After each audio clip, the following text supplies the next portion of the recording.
les matinales de KPMG. Bâtir l'avenir numérique de l'Europe. Telle est l'ambition du nouveau paquet législatif adopté le 5 juillet dernier et composé de 2 textes, le Digital Markets Act et le Digital Services Act. Ces règlements, portés par la présidence française de l'Union européenne, qui a pris fin le 30 juin dernier, parachèvent la régulation numérique en Europe, dont la première brique fut posée en 2018 avec le texte sur la protection des données personnelles. Aujourd'hui, 2 associés de KPMG avocats, Julie Belsor et Patrick Amouzou du département Compliance, vont nous éclairer sur cette nouvelle réglementation numérique européenne. Bonjour à tous les deux. Bonjour Hélène, bonjour à tous. Bonjour Hélène, bonjour à tous. Alors, je vous avais déjà conviés tous les deux à ce micro début juillet pour décrypter les nouveautés introduites par le Digital Markets Act et son impact pour les entreprises. Aujourd'hui, nous allons nous focaliser sur le DSA, Digital Services Act, qui a un spectre beaucoup plus large.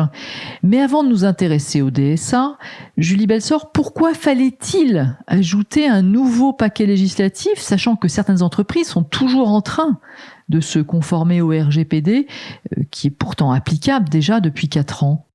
Comme nous l'indiquions lors de l'émission du 7 juillet dernier, face à l'émergence des plateformes numériques, l'encadrement juridique actuel s'est révélé insuffisant par rapport à l'objectif de saine et vertueuse concurrence, et ce notamment parce qu'il se concentre sur une régulation ex post.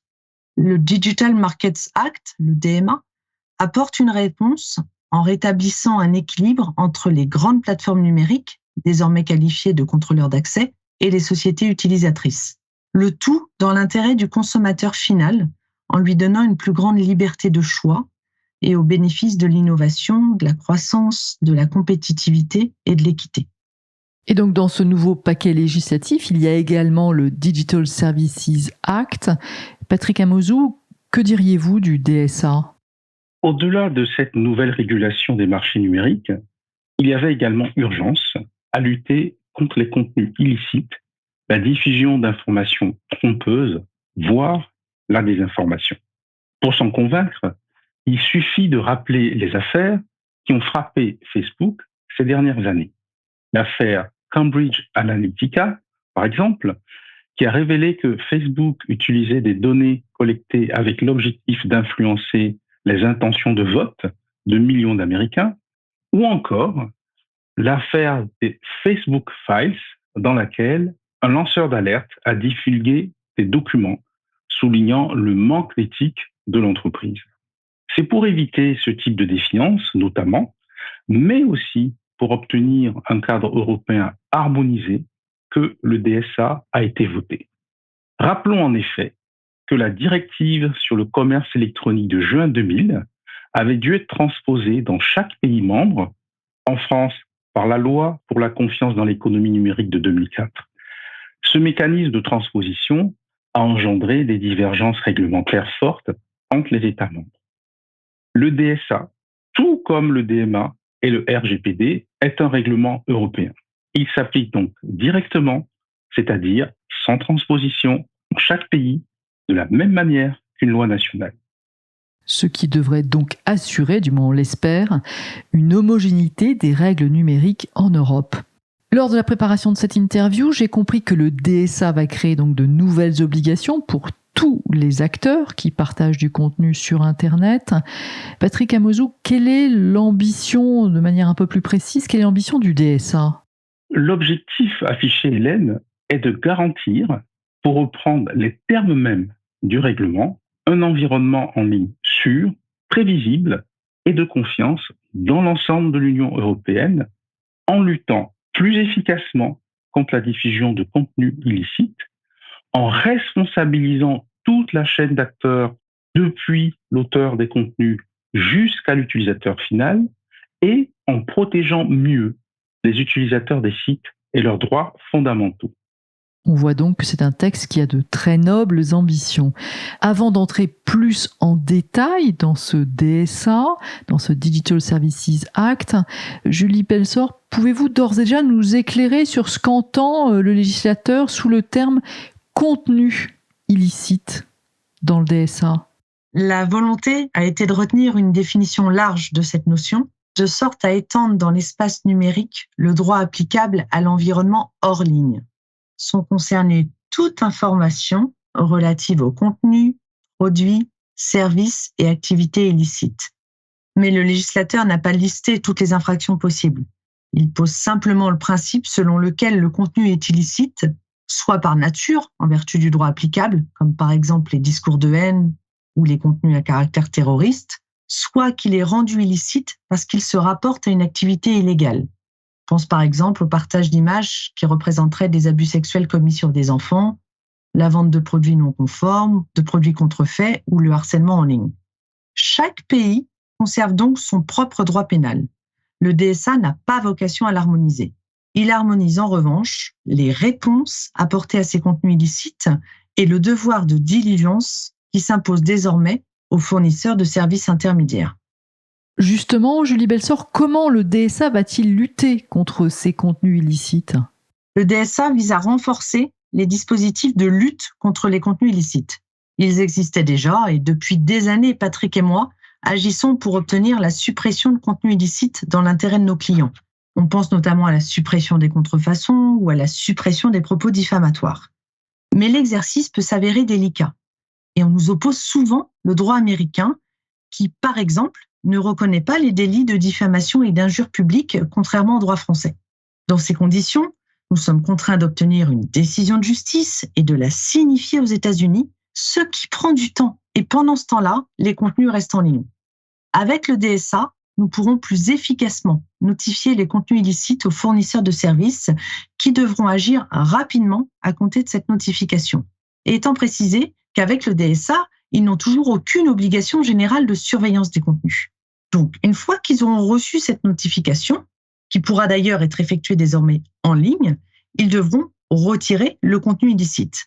Et dans la mesure où, comme le RGPD, le DSA est applicable à tous les fournisseurs de services intermédiaires dès lors qu'ils offrent des services dans l'Union, on ne pourra plus nous opposer le droit américain, par exemple. Ce qui est une bonne chose. Julie vient de nous parler de l'obligation de diligence. Qu'en est-il exactement de cette obligation de diligence ? Quelle forme va-t-elle prendre, Patrick Amouzou ? Effectivement, Hélène, un devoir de diligence va désormais incomber aux fournisseurs de services intermédiaires. Ces obligations sont prévues par le chapitre 3 du DSA, dont le titre en dit long sur l'ambition. Obligation, au pluriel, de diligence pour un environnement en ligne sûr et transparent.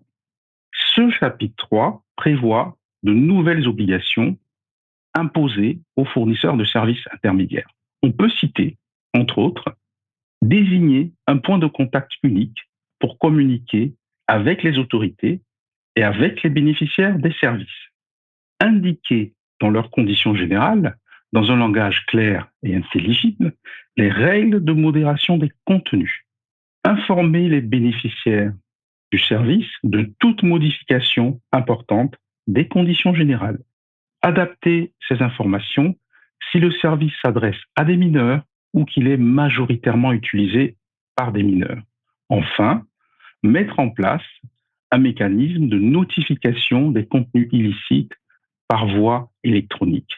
Et bien sûr, bien d'autres obligations encore. Il faut préciser que les très grandes plateformes en ligne et les très grands moteurs de recherche en ligne auront bien entendu des obligations complémentaires. Par exemple, la traduction de leurs conditions générales dans toutes les langues officielles de chacun des États membres dans lesquels ils proposent leurs services. Justement, à qui s'adresse précisément ce règlement, puisque vous parlez de très grandes plateformes, de très grands moteurs de recherche, Patrick Amouzou ? Le DSA s'applique à toutes les entreprises, établies ou non dans l'Union européenne, proposant des services intermédiaires en ligne aux utilisateurs européens. Par services intermédiaires en ligne, on entend en réalité 3 catégories de services. On a tout d'abord les services de simple transport, comme les points d'accès sans fil, les VPN ou encore la voix sur IP. Ensuite, on a les services de mise en cache des données sur Internet. Et enfin, les services cloud, hébergement, référencement partage d'informations et de contenus, et les plateformes en ligne telles que les marketplaces, les boutiques d'applications ou encore les réseaux sociaux. Toutefois, et point important, le DSA ne s'appliquera pas de la même façon à l'ensemble de ces intermédiaires. En effet, les micro-entreprises et les petites entreprises seront exonérées de certaines obligations, là où les très grandes plateformes en ligne et les très grands moteurs de recherche auront, quant à eux, des obligations supplémentaires. Julie Belsor, le DSA prévoit également des obligations de documentation. Effectivement, afin d'accroître la transparence des acteurs concernés sur leurs activités, le DSA introduit des obligations documentaires qui, une fois encore, varient en fonction des acteurs concernés. Par exemple, les fournisseurs de services d'hébergement devront rendre public, au moins une fois par an, des rapports clairs et détaillés sur les points suivants: la modération, le nombre et la typologie des notifications, le nombre de litiges transmis aux organes de règlement extrajudiciaire des litiges et le nombre de suspensions imposées. Enfin, les très grandes plateformes en ligne devront au moins une fois par an analyser l'ensemble des risques systémiques, par exemple en matière de liberté d'expression, de droit à la vie privée, de processus démocratique et de santé publique. Et donc, comme dans d'autres domaines, ces acteurs vont devoir cartographier et évaluer chaque année les risques liés à leur activité. On peut dire en quelque sorte qu'un contrôle interne des contenus va donc être requis désormais, et c'est requis donc par le DSA. Alors ce texte, je le disais, a été adopté le 5 juillet dernier par le Parlement européen. Il entrera en application début 2024. Julie Belsor, comment les entreprises doivent-elles s'organiser d'ici là pour se mettre en conformité? Le DSA entrera en application 15 mois après son entrée en vigueur, ou le 1er janvier 2024. La date la plus tardive sera retenue. Ainsi, si le calendrier d'adoption annoncé est respecté, les acteurs devraient avoir jusqu'au 1er janvier 2024 pour se mettre en conformité. Pour cela, les entreprises devront commencer par réaliser un important travail de qualification pour identifier les obligations du DSA qui s'appliquent à elles.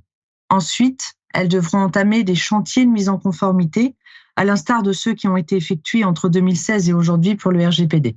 Cela passera par la revue de documents juridiques, comme les conditions générales de service par exemple, mais aussi par la rédaction de procédures qu'il faudra ensuite diffuser et appliquer en interne. C'est clair. À votre avis, Patrick Amouzou, est-ce que les entreprises doivent se mettre en conformité de manière conjointe à ces deux règlements? J'entends par deux règlements le DMA et le DSA, ou est-ce qu'elles doivent dissocier leur programme de mise en conformité, Patrick Amouzou? À notre sens, il est important d'identifier les obligations qui pèsent sur l'entreprise et d'établir un plan d'action, et ce, peu importe que les obligations soient issues du DSA ou du DMA. Suivant l'étendue et la nature des obligations, il pourrait, par exemple, être envisagé dans chaque entreprise de créer des groupes de travail dédiés au DMA et au DSA. Si cette stratégie est adoptée, il ne faudra pas perdre de vue que des synergies seront certainement nécessaires entre les différents groupes de travail. On peut penser, par exemple, à la revue des conditions générales ou encore à la présentation des interfaces et des pages web. En tant qu'expert du sujet, quelles sont, à votre avis, les principales ambiguïtés ou difficultés du DSA, des ambiguïtés qui pourraient poser problème aux entreprises pour se mettre en conformité? La principale difficulté sera probablement, et c'est souvent le cas, de trouver un équilibre juste entre les nouvelles exigences d'information et de présentation des espaces de navigation, d'une part, avec d'autre part, les contraintes opérationnelles liées à la présentation de l'information, design, fluidité, etc. Cet exercice d'équilibre sera d'autant plus difficile à réaliser que les services fournis sont parfois extrêmement complexes. Mais nous y sommes parvenus avec le RGPD. Il n'y a pas de raison que cela ne soit pas possible avec le DSA. Oui, soyons confiants. Comme tout règlement, ce texte européen n'a pas à être transposé en droit national, mais laisse-t-il tout de même certains vides juridiques qui pourraient laisser le champ libre aux 27 États membres de l'Union européenne et qui pourraient leur donner l'envie ou l'idée de faire comme bon il leur semble, Julie Belsor? Contrairement au RGPD, qui bien qu'étant un règlement, il renvoie à plus de 5 entreprises au droit national, le DSA laisse peu de marge de manœuvre aux États membres. Il sera donc quasiment applicable uniformément dans tous les États. C'est plutôt une bonne nouvelle. Imaginons maintenant une entreprise qui ne se mette pas en conformité. En préparant cette interview, j'ai compris que les amendes seraient alors astronomiques et je pense que le mot n'est pas trop fort. Oui, les sanctions sont très significatives et ont pour objectif de dissuader quiconque, surtout les GAFAM, soyons clairs, de ne pas respecter le DSA. En cas de non-respect, les coordinateurs des services numériques et la Commission européenne pourront prononcer des astreintes et des sanctions. Pour les très grandes plateformes et les très grands moteurs de recherche, la Commission pourra infliger des amendes pouvant aller jusqu'à 6% de leur chiffre d'affaires mondial. Et en cas de violation grave et répétée au règlement, les plateformes pourront se voir interdire leurs activités sur le marché européen. Qui va contrôler la bonne application de ces nouvelles obligations au sein des entreprises ? Est-ce la CNIL, Patrick Amouzou ? Nous avons là un texte qui prévoit la création au sein de chaque État membre d'une autorité indépendante chargée de l'application du règlement. Donc, dans chaque pays, une autorité dénommée coordinateur des services sera chargée de superviser la bonne application et l'exécution du DSA dans le pays. Dans plusieurs pays, le coordinateur national sera l'autorité des médias. En France, l'identité de cette autorité n'est pas encore connue. Il semblerait que ce soit l'ARCOM, l'autorité de régulation de la communication audiovisuelle et numérique. Rappelons que l'ARCOM est né de la fusion du Conseil supérieur de l'audiovisuel et de la Haute Autorité pour la diffusion des œuvres et la protection des droits sur Internet, Hadopi. Les 27 coordinateurs seront chargés de contrôler le respect du règlement du DSA dans leur pays et de recevoir les plaintes à l'encontre des intermédiaires en ligne. Ils coopéreront au sein d'un comité européen des services numériques qui rendra des analyses, mènera des enquêtes conjointes dans plusieurs pays et émettra des recommandations sur l'application de la nouvelle réglementation. Par exception, les très grandes plateformes en ligne et les très grands moteurs de recherche seront, quant à eux, surveillés directement par la Commission européenne. Donc de nombreuses autorités qui surveilleront et s'assureront que ce texte est bien appliqué au sein de l'Union européenne de manière générale et globale. Alors notre entretien va se terminer. Pour conclure sur ce sujet, Julie Belsort, vous diriez... Si l'ambition du DSA est noble, sa mise en œuvre va susciter des difficultés pratiques. Le texte est complexe et ses obligations sont posées dans des termes généraux. Or, pour se mettre en conformité, il est important de bien définir et de maîtriser la feuille de route, ce que les acteurs du numérique ont déjà appris à faire en matière de protection des données personnelles. Sur ce point, le rôle du Conseil européen des services numériques sera sans doute aussi crucial que celui du Comité européen pour la protection des données en matière de RGPD. Donc, un texte qui va nécessiter de faire de la pédagogie auprès des acteurs du numérique au cours des prochains mois et peut-être même des prochaines années. Et bien entendu, Radio KPMG continuera de vous informer sur ce sujet dès que nécessaire. Un grand merci à vous deux pour votre éclairage. Nos équipes de KPMG Avocats, emmenées par Julie Belsort et Patrick Amouzou, mais également les équipes de KPMG France, et notamment de Vincent Marais, sont à votre disposition, bien entendu, pour vous accompagner. Cette édition spéciale touche maintenant à sa fin. C'était la dernière émission de la saison et je vous retrouverai avec grand plaisir à la rentrée le 6 septembre prochain. D'ici là, je vous souhaite à toutes et à tous un très bel été, de très bonnes vacances pour ceux qui ont la chance d'en prendre. Et à très bientôt sur nos ondes. Les matinales de KPMG.